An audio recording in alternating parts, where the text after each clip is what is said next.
على رسول الله محمد بن عبد الله وعلى آله وصحبه ومن والاه.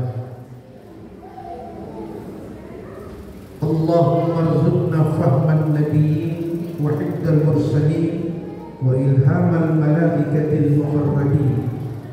اللهم زدنا علما نافعا وارزقنا فهما واسعا. رب اشرح لي صدري ويسر لي أمري واحلل عقدة من لساني يفقه قولي.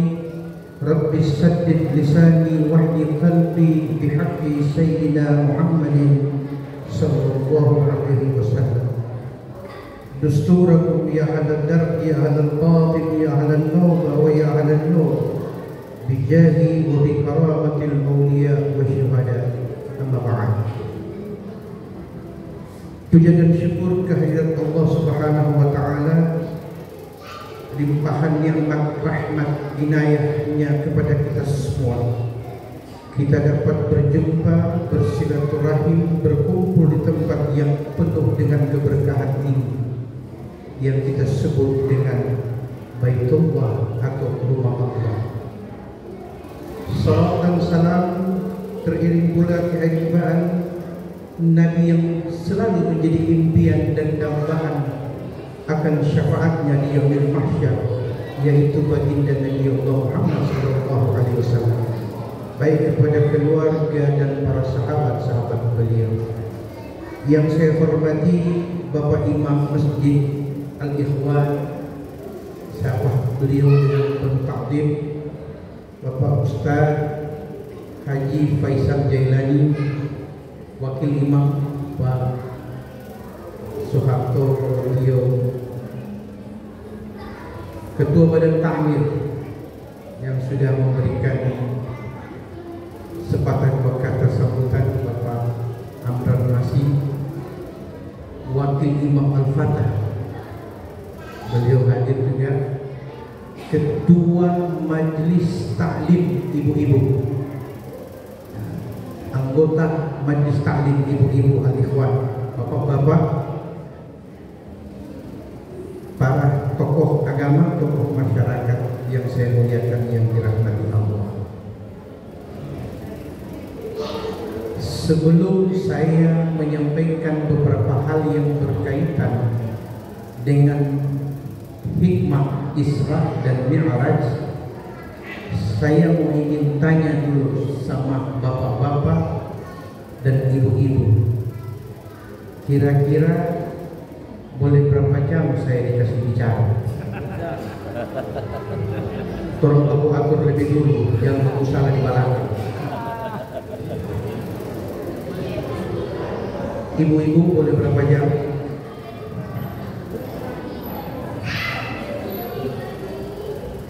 Ibu-ibu tidak jawab, Pak. Bapak-bapak boleh berapa jam?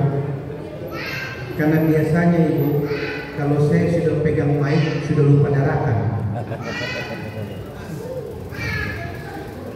Bapak-bapak, ibu-ibu, jamaah, saudara-saudari Masjid Al-Ikhwan yang saya muliakan, yang dirahmati Allah. Setiap tahun Isra Mi'raj,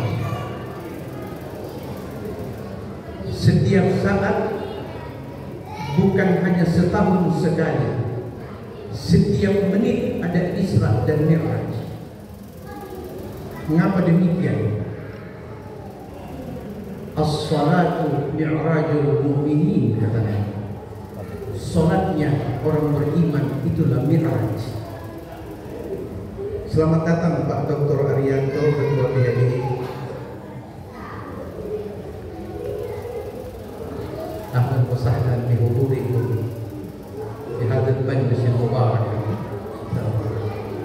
Saya lanjut, Pak. Tadi sempat saya mendapat kilasan kisah dibangunnya masjid ini. Masjid ada dua cara membangun. Ada yang dibangun untuk dibongkar, ada yang dibangun untuk dipakai. Masjid yang dibangun untuk dibongkar yang terjadi di zaman Rasulullah SAW. Ketika Nabi membangun masjid di Madinah, ada sekelompok orang yang tidak puas dengan pengurus masjid. Maka dibangunlah masjid tandingan yang tidak jauh dari Masjid Nabawi. Turun ayat mengatakan, masjid itu dibangun bukan atas dasar takwa kepada Allah, tapi atas dasar permusuhan. Maka ketika ayat itu turun, Rasulullah perintahkan melalui firman Allah, masjid itu harus dibongkar. Dan itu ada sejarahnya bagi orang yang pernah umrah dan haji. Itu masjid dibangun untuk dibongkar. Masjid yang ada di sini yaitu masjid yang dibangun untuk dipakai. Yang jadi persoalannya adalah tidak gampang untuk mewujudkan seperti apa yang ada hari ini. Setiap tetes keringat yang jatuh dalam perjuangan mendirikan masjid, biarlah Allah yang menghitungnya, karena Allah tidak pernah salah dalam menghitung. Bukan manusia yang harus menilainya, karena manusia menilai kadang lebih, kadang kurang, dan susah pas. Setuju? Baik. Tapi peristiwa Isra dan Mi'raj, Nabi banyak hal yang Nabi lihat dalam perjalanan. Sejak beliau dari bumi sampai ke Sidratil Muntaha, sampai ke Baitul Ma'mur, kemudian ila Rafiqil A'la, berjumpa dengan Allah Tuhan semesta alam. Banyak hal yang dilihat dan disaksikan oleh baginda Rasul. Bapak tahu, ketika Nabi sampai di hadapan Allah, Nabi memberi salam kepada Tuhannya. Apa salam Nabi saat itu? Nabi mengucapkan sebagaimana salam kita kepada sesama, Assalamu alayka ya Rabbal Alamin. Allah tidak menjawab salam Nabi. Nabi menunggu dan menanti jawaban balik dari Allah. Tidak ada suara dari Allah Tuhan semesta alam. Nabi kembali turun ke Sidratil Muntaha, berjumpa kembali dengan Jibril yang sedang menunggu. Nabi mengatakan, ya Jibril, bukankah aku telah sampai di hadapan Rabbul Izzah? Aku memberi salam kepada Tuhan semesta alam, tapi Allah tidak menjawab salam. Jibril berkata, ya Muhammad, Allahu as-salam.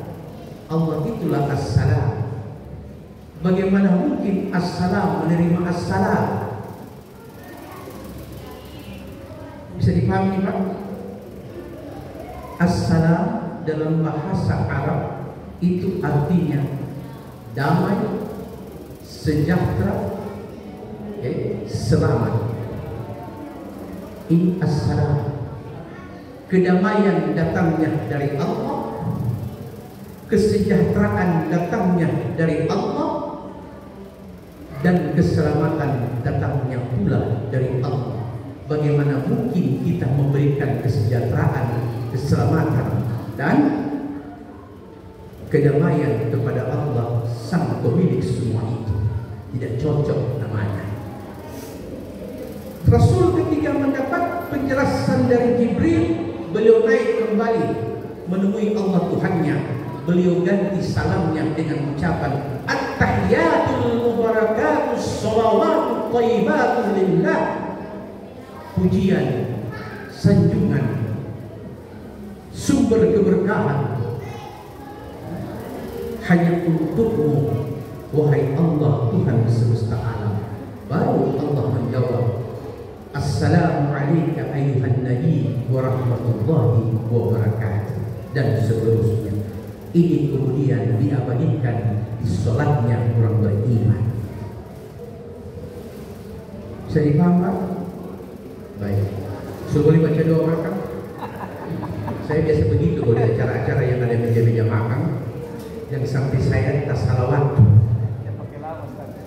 Karena ini persoalan lapar. Jangankan hadis, biar Quran musuhnya dengar. Bapak Ibu jamaah yang saya muliakan, kalau Nabi Rasul berbicara dengan Allah itu biasa. Mengapa Nabi dan Rasul bisa bercakap-cakap dengan Allah yang biasa? Karena mereka utusan Allah. Betul tidak? Kalau orang, kalau kita bisa tidak Bapak, Ibu, saya bercakap-cakap dengan Allah? Bisa tidak? Jawaban sementara adalah belum tahu. Itu jawaban paling aman. Bapak-bapak, ibu-ibu, saya oleh agama dikatakan bisa berbicara dengan Allah hanya 2 kali. 2 kali Pak. Yang satu tidak ditentukan waktunya kapan orang mau berbicara dengan Allah. Dan yang satu Allah yang menentukan waktunya kapan kita berbicara dengan Allah. Yang pertama, terserah kita kapan kita mau berbicara dengan Allah, yaitu ketika Quran sedang dibaca atau Quran sedang diperdengarkan. Jangan Anda berbicara, karena Allah sedang mengajak kita berbicara. Itu sebabnya Sayyidina Ali berkata, "Istamtiqil Quran", minta Quran berbicara, berarti minta Allah berbicara. Contoh, Allah berkata, "Fadhkurullaha katsiran la'allakum tuflihun." Ingatlah kamu sebanyak-banyaknya kepada Allah agar kalian orang beruntung. Allah berkata, ingatlah kamu kepada Allah sebanyak-banyak mungkin agar engkau menjadi orang beruntung. Kita mendengar ucapan itu, apa kata hati kita? Rabbi ja'alni muqimas shalah. Tuhan, jadikan aku orang yang istiqamah memelihara dan menjaga ibadah kepada Engkau. Berarti kita sedang berdialog dengan Allah. Fa idza quri'al Qur'an, bila Quran dibacakan kepadamu, kata Allah, fansibu, diam dan dengarkan. Itu kata Quran. Tapi kita di sini terbalik Pak.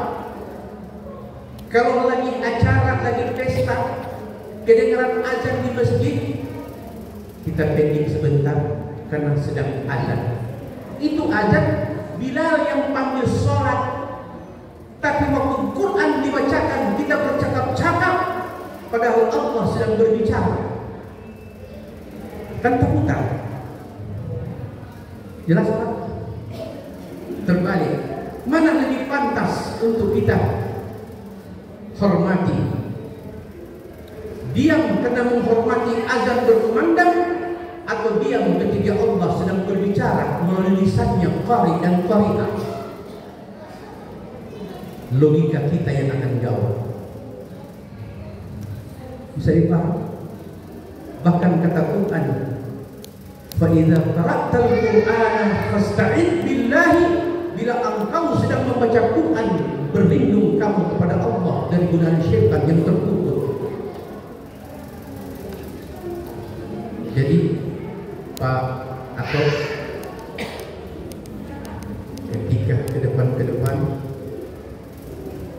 menjadi MC di berbagai acara, tolong diingatkan kepada saudara-saudara kita, hormati kedua-duanya ketika azan sedang dikumandangkan, dan tentu lebih khusyuk ketika Quran sedang dibacakan. Bisa dipahami Pak? Boleh tambah? DP tisu boleh minta?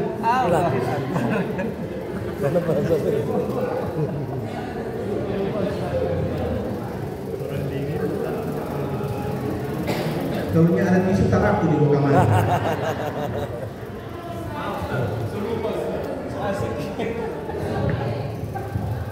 Jangan marah ke saya, itu mau ke sampai di mana tadi? Quran dibacakan. Quran dibacakan. Itulah yang disebut Allah sedang berdialog dengan kita. Dialog yang kedua, Allah yang tentukan kapan waktunya kita berbicara dengan Allah. Kalau baca Quran, kapan saja Pak Ibu, selama itu tidak haid, tidak nifas, tidak junub, kapan mau bisa.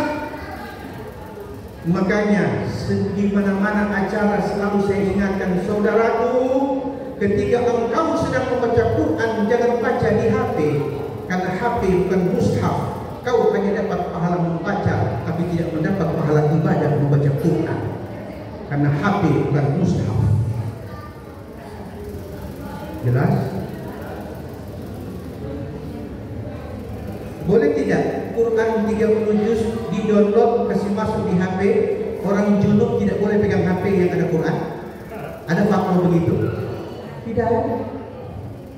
Tapi kalau Quran 30 juz tidak ada tambahan apa-apa, boleh tidak orang junub pegang itu? La yamassuhu illa al-mutahharun, tidak boleh disentuh kecuali orang yang suci. Bisa dipaham Pak? Jadi kalau bapak-bapak, ibu-ibu besok-besok bikin acara, entah itu pernikahan ataupun akikah, undang qari dan qari'ah, bila mereka pegang HP, minta tolong agar mereka pegang mushaf supaya acara diberkahi. Kenapa? Karena mushaf yang dibaca.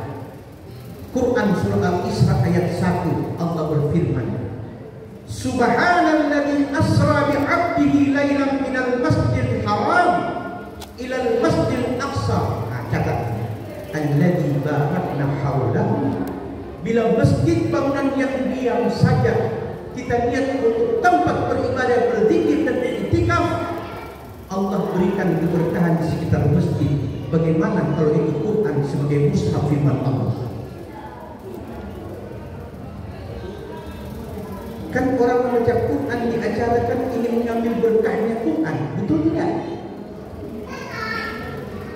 Jadi tolong diingatkan, saudara siapa namanya? Rudi.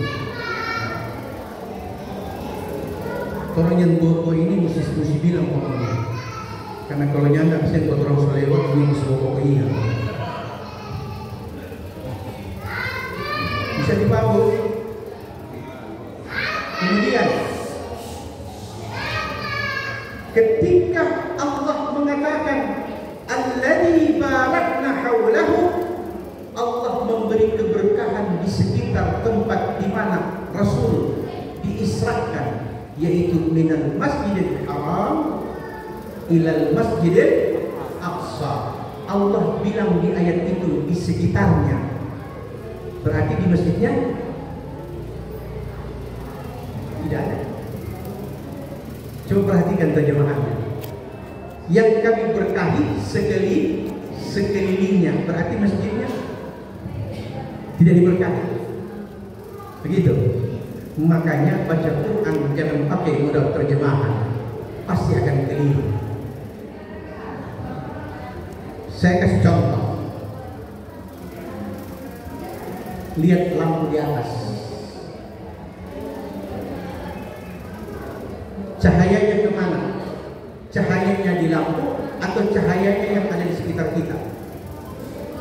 Ya? Halo? Masih ada penghuni di tempat ini? Perhatikan ibu lampu. Cahayanya ada di mana? Ada di sekitar kita atau ada di lampunya? Ya? Sekitar. Nah, ini. Cahaya itu, kelihatan lampu itu menyala karena ada cahaya yang dia keluarkan. Berarti kalau di sekitarnya saja sudah diberkahi oleh Allah, bagaimana dengan masjidnya? Bisa dipaham? Bisa. Makanya baca Quran tidak boleh dengan modal terjemahan. Kalau kita katakan sudah itu yang Allah mau, harus pakai kaidah tafsir. Dan ini ceramah baru pengantar, belum masuk ceramah.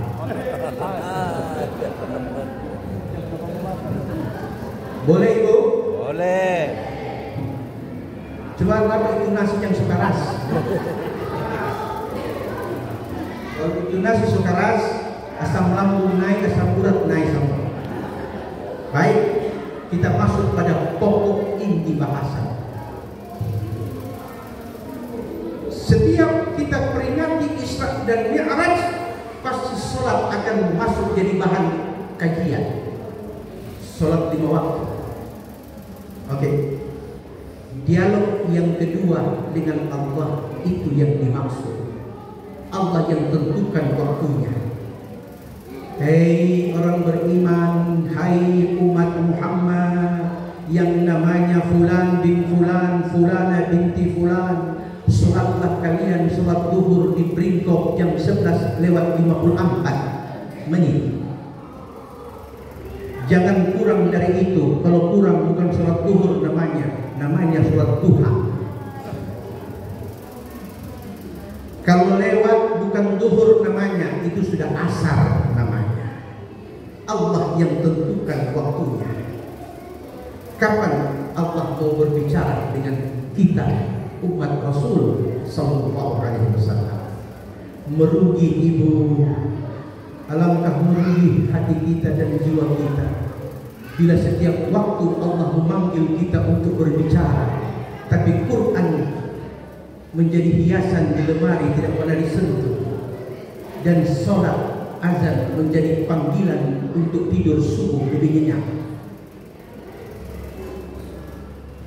Setiap hari Allah mengajak hambanya untuk berbicara, tapi hambanya selalu menolak untuk berbicara dengan Allah. Makanya Allah ingatkan dalam Quran, wa qalilun min ibadiyasy syakur, hanya sedikit dari hamba-hambaku yang tahu berterima kasih. Wa aktsaran nas la yashkurun, tapi kebanyakan mereka manusia tidak pandai berterima kasih. Bisa dipahami Bu? Baik. Saat kita sedang sholat, saat itulah kita bagaikan sedang berhadapan dengan Allah, sebagaimana Nabi Mi'raj berjumpa dengan Allah dengan ucapan at-tahiyatul mubarakatus shalawatut thayyibatul lillah. Tapi kita umat Muhammad awali dengan nawaitu, kemudian takbiratul ihram, Allahu Akbar. Tidak ada bacaan apa-apa antara takbir kecuali sambung dengan Allahu Akbar kabira walhamdulillahi katsira wa subhanallahi bukratan wa asila inni wajjahtu wajhiya lilladzi fatara as-samawati wal ardh, dan seterusnya. Baru sesudah itu ucapan a'udzu billahi minasyaitonir rajim, baru Fatihah masuk. Nah, ini Fatihah ini dalam hadis Sahih Bukhari Nabi mengatakan, perhatikan Pak, Nabi kita Muhammad sallallahu alaihi wasallam mengatakan, bila seorang hamba sedang tegak berdiri menghadap kiblat, kemudian membaca suratul Fatihah, saat itu dia sedang berhadapan dengan Allah Rabbul Jalil, Tuhan semesta alam. Allahu Akbar. Waktu takbir, tangan sejajar dengan telinga, mata menatap kiblat, dan pada waktu takbir selesai, saat itulah tatapan kita turun melihat bumi.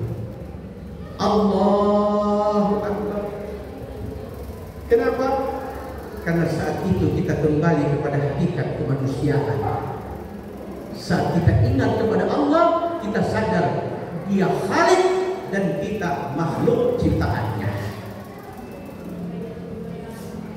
Oke, minha khalaqnakum dari tanah itu pula kami ciptakan engkau. Oke, dan seterusnya. Pada saat dia membaca, nah ini perhatikan Pak, Nabi berkata, bila seorang hamba mengucapkan Alhamdulillahi Rabbil Alamin, apa kata Allah? Saat itu juga Allah langsung jawab ucapan itu, Hamidani abdi, hambaku telah memuji. Paham? Allah berfirman dalam hadis qudsi, qasamtu shalah baini wa baina 'abdi nisfain. Ketika seorang mukmin dia salat, maka kubagi Al-Fatihah menjadi dua bagian. Sebahagian untukku, kata Allah, dan separuhnya untuk hambaku. Wali 'abdi ma sa'ala, dan bagi hambaku apa yang dia minta. Bisa paham? Ketika seorang hamba berkata, wa idza qala 'abdi, ketika hambaku berkata, alhamdulillahi rabbil alamin, qala Rabb, Allah menjawab, hamidani 'abdi, hambaku telah memuji. Wa idza qala 'abdi, ketika hambaku berkata,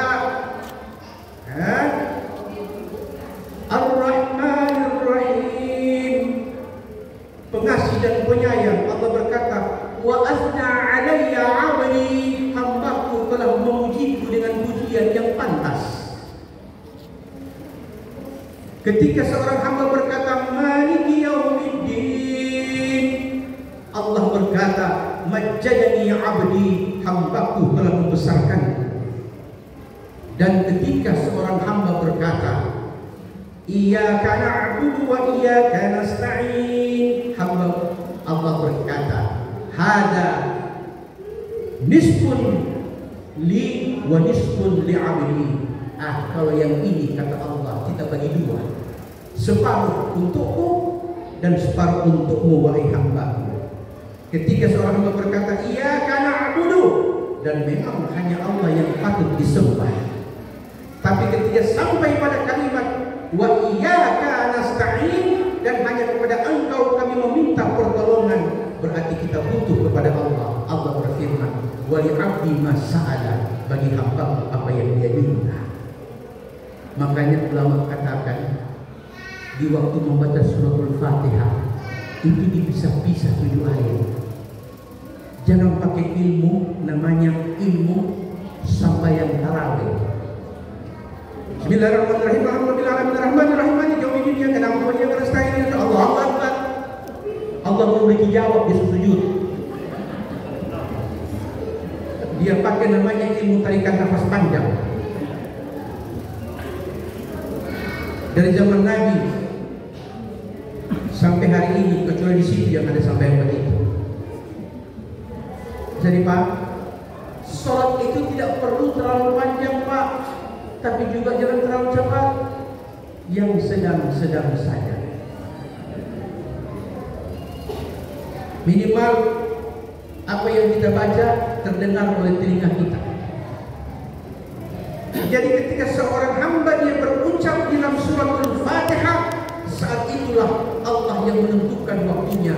Hai hambaku, mari kita berdialog, karena ini waktu zuhur, aku siapkan waktu untukmu. Mari kita berdialog, karena ini waktu asar.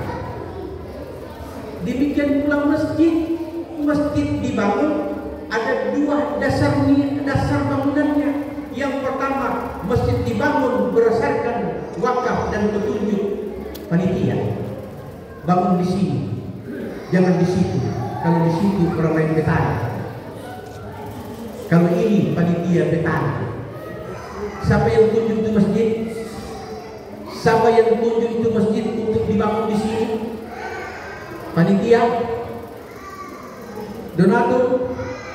Berarti masjid di mana saja yang ada di muka bumi ini, lokasinya yang menentukan manusia, kecuali dua masjid Allah yang menentukan, yaitu Masjidil Haram dan Masjid Aqsa. Masjidil Haram ada sejak zaman Baitul Ma'mur, Masjid Aqsa ada sejak terciptanya Sidratul Muntaha. Jadi ada dua masjid Pak ya. Ada masjid yang menentukan panitia. Ada masjid yang menentukan Allah. Begitu juga ketika berdialog dengan Allah. Ada saatnya Allah yang memilih waktu, dan ada kapan saja, anytime, anywhere, in any place you can talk to me. Bisa dipahami? Allahumma barik lana fima razaqtana wa qina adzabannar. Cuma tes. Nah, ini baru pengantar kedua, belum DP ceramah. Karena ini baru pertama kita di sini, aku habis.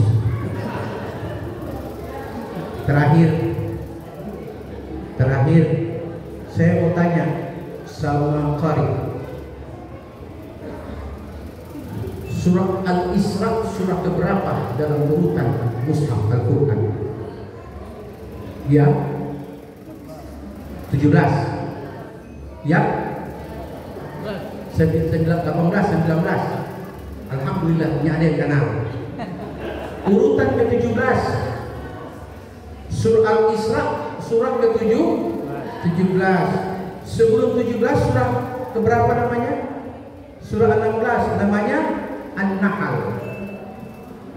An-Nahl surah ke-16, Al-Isra surah ke-17, Al-Kahfi surah ke-18, dan surah Maryam surah ke-19. Ingat itu judul. Itu 110-nya usah ingat, karena 114. Coba buka Google, coba tes yang betul sama. Ada HP? Coba lihat. Kita bakal tunggu sampai dapat dijawab. Pokoknya kena buka yang mulai. Mari kita lihat 4 surah ini dulu sebagai penutup, untuk menutup Isra dan Mi'raj. Orang bertanya, bagaimanakah Isra Mi'raj itu terjadi? Itu pertanyaan yang sudah salah, tidak perlu dijawab. Karena dia tanya bagaimana Isra terjadi, berarti mesti jelaskan ke dia. Dari mulai terbang, pakai apa, kon jam berapa, kon mau balik pulang jam berapa, kon bagaimana, sampai kiamat yang mau selesai peristiwa Isra dibahas. Yang benar adalah untuk apa Isra dan Mi'raj itu terjadi? Berarti ada jawabannya, yaitu apa? Allah sedang mengundang dan menghibur nabinya karena peristiwa Isra Mi'raj. Kesepakatan jumhur ulama mengatakan terjadi pada tahun ke-10 kenabian. Ya, Nabi ditinggal mati, istri tercinta Khadijah, ditinggal wafat ibunya, ditinggal wafat kakeknya, disebut dengan Amul Huzni, tahun kesedihan. Saking sedihnya Nabi sehingga Allah Maha tahu bahwa kekasihnya sedang dilanda kesedihan. Maka Allah katakan, hai Jibril, undang Muhammad datang kepadaku, karena akulah yang berhak dan lebih pantas memberi dia kebahagiaan. Karena daripada ujian itu, maka hanya daripada pula hiburan itu juga. Maka Isra dan Mi'raj. Ternyata sekembali dari Isra dan Mi'raj, Rasulullah lupa dengan kesedihan, lupa dengan ujian, lupa dengan kehilangan orang-orang yang membela dan melindungi beliau. Beliau lupa. Kenapa? Karena ternyata dijawab oleh Allah, la tahzan innallaha ma'ana. Jangan sedih, Allah selalu bersama kita. Cuma kadang-kadang kurang mau sama-sama dengan Allah. Mana buktinya? Sembahyang 5 waktu cuma 3. Ada lagi habis-habis di maghrib. Semuanya usah tanya, si offline itu. Kembali ke tadi. Surah keberapa? Al-Isra 17. Apa artinya Al-Isra itu? Al-Isra artinya perjalanan di waktu malam. Sebelum Al-Isra ada surah ke-16, namanya surah apa? An-Nahl. Apa artinya An-Nahl? Lebah. 16 An-Nahl artinya lebah. 17 Al-Isra artinya perjalanan di waktu malam. 18 Al-Kahfi yaitu 7 pemuda yang tertidur di dalam gua. Yang ke-19 surah Maryam yang berbicara tentang seorang gadis yang tidak pernah disetubuhi tapi mengandung seorang manusia yang suci lagi mulia, Isa ibnu Maryam.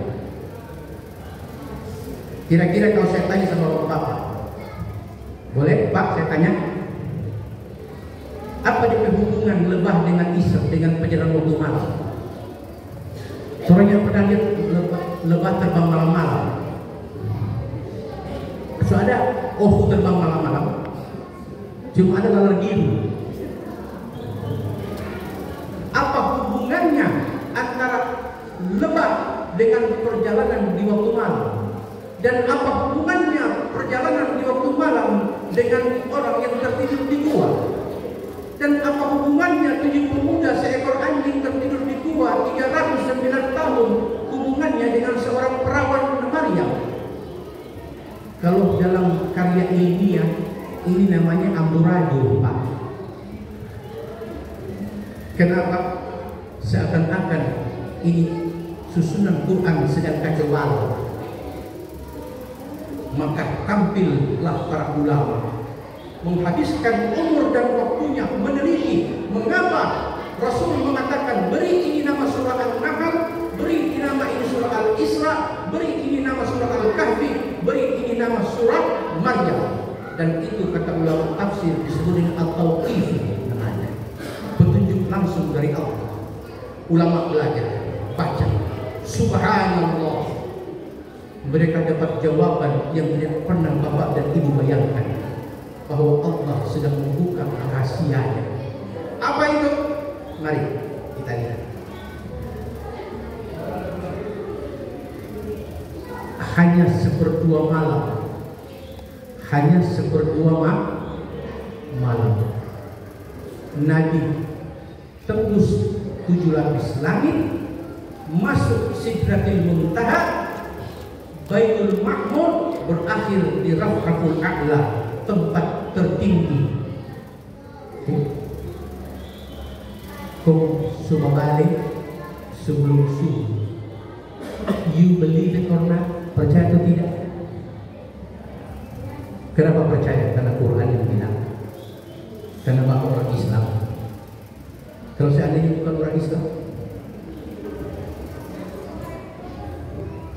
what do you thinking about? Nah, mari kita lihat. Lupakan doa makan sebentar ini dulu. Al-Isra, peristiwa perjalanan maha dahsyat yang luar biasa. Allah katakan linuriyahu, agar dia lihat siapa aku Tuhan semesta alam, agar dia tahu bahwa alam semesta dan isinya aku yang ciptakan dan aku yang miliki. Jadi jangan engkau pernah ragu dengan apa yang kuambil, dan jangan pernah engkau takut dengan apa yang kuberi. Ini maksudnya Allah memi'rajkan Nabi. Apa yang terjadi kemudian Bapak? Surah An-Nahl artinya seekor lebah. Kira-kira Nabi naik burak kan, dalam kita naik burak. Ini burak diceritakan ada sayap. Oke. Dia lebih kecil dari Bilal, dia punya sayap, dan tubuhnya kata Nabi bercahaya.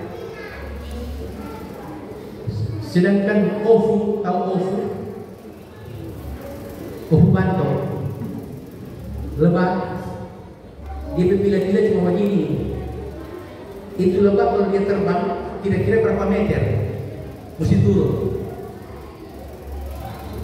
Lebah kemampuan terbangnya cuma 8 meter, Pak. Silakan tanya kepada sarjana-sarjana biologi. Kalau dia terbang dia start 8 meter kosa, mesti turun. Oke, Lebah sedang menciptakan kelemahan makhluk kalau hanya mengandalkan apa yang Allah berikan berupa fisik. Tapi Rasul keluar dari hukum alam. Tidak seperti seekor lebah yang lemah. Oke, sudah mulai terhubung tidak? Al-Isra 1. Surah 16 An-Nahl. Surah ke-19 Maryam. Apa hubungannya 16 dengan 19? Mari kita lihat. Maryam seorang gadis perawan. Datang Jibril mengatakan kau hamil atas kuasa Allah, seorang putra yang bernama Isa. Maryam bilang, bagaimana mungkin saya hamil? Jangankan hamil, kenal laki-laki saya tidak pernah, apalagi bersetubuh dengan laki-laki. Jibril mengatakan kuasa Allah. Betul terjadi. Siti Maryam hamil. Ketika lahir, ribut satu negeri. Bilang wanita salehah, bilang wanita putrinya seorang nabi Zakaria, bilang dari keluarga terhormat, ternyata hamil diam-diam. Fitnah menyebar. Tidak ada tempat Siti Maryam mengadu kecuali kepada Allah. Dia mengadu, ya Allah, ini kehendakmu, atas kuasamu pula engkau yang akan menyelesaikan. Apa kata Allah? Allah tukalliman nas, jangan kau berbicara dengan manusia selama 3 hari. Karena memang 3 hari itu dia betul-betul 3 hari Maryam disuruh jangan berbicara. Ternyata Allah punya maksud dalam surah Maryam. Ketika hari ketiga, Allah katakan, keluar Maryam, bawa anakmu kepada orang banyak. Kalau orang ini ada lagi tuh hamil, kalau orang tuh kasih dia ke orang tapi anak baru anak mau, tidak mau. Tapi Siti Maryam karena seorang wanita salehah, dia ikuti atas perintah Allah Subhanahu wa Ta'ala. Apa yang terjadi? Setiap kali orang bertanya, kau ini perawan suci, kau ini begini, kenapa sekarang sudah ada anak? Allah katakan, kasih isyarat, suruh ini anak yang bicara, anak yang baru lahir tadi. Orang-orang bilang, Maryam, orang belum sampai gila. Masa mana musuh orang bicara dengan ini anak baru 3 hari? Maryam tidak bicara. Atas kuasa Allah, tiba-tiba Isa berbicara bahwa dia adalah Ruhul Kudus, roh yang Allah sucikan. Orang baru sadar, ternyata Allah campur tangan peristiwa hamilnya Siti Maryam. Cuma 1 orang lahir tanpa ayah, heboh satu negeri. Seekor ratu lebah tanpa suami mampu melahirkan 35.000 koloni. Orang tidak pernah merasa takjub dengan peristiwa itu. Itulah hubungan surah An-Nahl 16 dengan 19 surah Maryam. Jadi paham? Dan ada yang pokok di sini. Lebah bisa bertelur karena diberi makan oleh lebah pekerja, namanya Royal Jelly dan Bipole. Itu makanan satu lebah. Untuk lebah-lebah pekerja cukup makan honey, madu. Ternyata Siti Maryam sebelum hamil, Nabi Zakaria mendapati di mihrabnya makanan-makanan yang bukan musimnya. Berarti bagi ibu-ibu program Promil, perhatikan makannya. Karena ada rahasia Allah tentang nutrisi. Bukankah ayam tehorin yang ada laki boleh bertelur? Cuma kasih makan, bertelur. Jadi bagi ibu-ibu yang belum punya anak tapi ada suami ingin punya anak, coba ikuti program namanya program atur cara makan dan menu makanan serta pola istirahat. Tidak usah minta dukun, kau minta air dan segala macam. Akhirnya jatuh cinta berdukun. Setelah hamil kemarin betul dia hamil, tapi dukun yang kasih hamil bukan dia suami. Bisa dipahami kok? Oke. Kemudian terakhir An-Nahl, Al-Isra sudah jelas hubungannya. Orang bilang begini, oh tidak mungkin Isra Mi'raj terjadi. Allah bilang, perhatikan bagaimana 7 orang pemuda ditemani seekor anjing yang dikejar oleh seorang raja yang zalim. Mereka hanya tertidur. Itu terjadi di bumi, dan itu sejarah banyak membuktikan mereka tertidur 309 tahun. Itu menunjukkan bahwa Nabi juga Isra dan Mi'raj dengan jasad dan roh, sebagaimana tertidurnya Ashabul Kahfi dengan jasad dan roh. Ada hubungan tidak? Ada. Ketemu. Itu disebut dalam ilmu tafsir namanya ilmu munasabah ayat. Hubungan satu ayat dengan ayat sebelum dan sesudahnya, satu surah dengan surah sebelumnya. Wallahu a'lam bishawab. Assalamualaikum warahmatullahi wabarakatuh. Waalaikumsalam.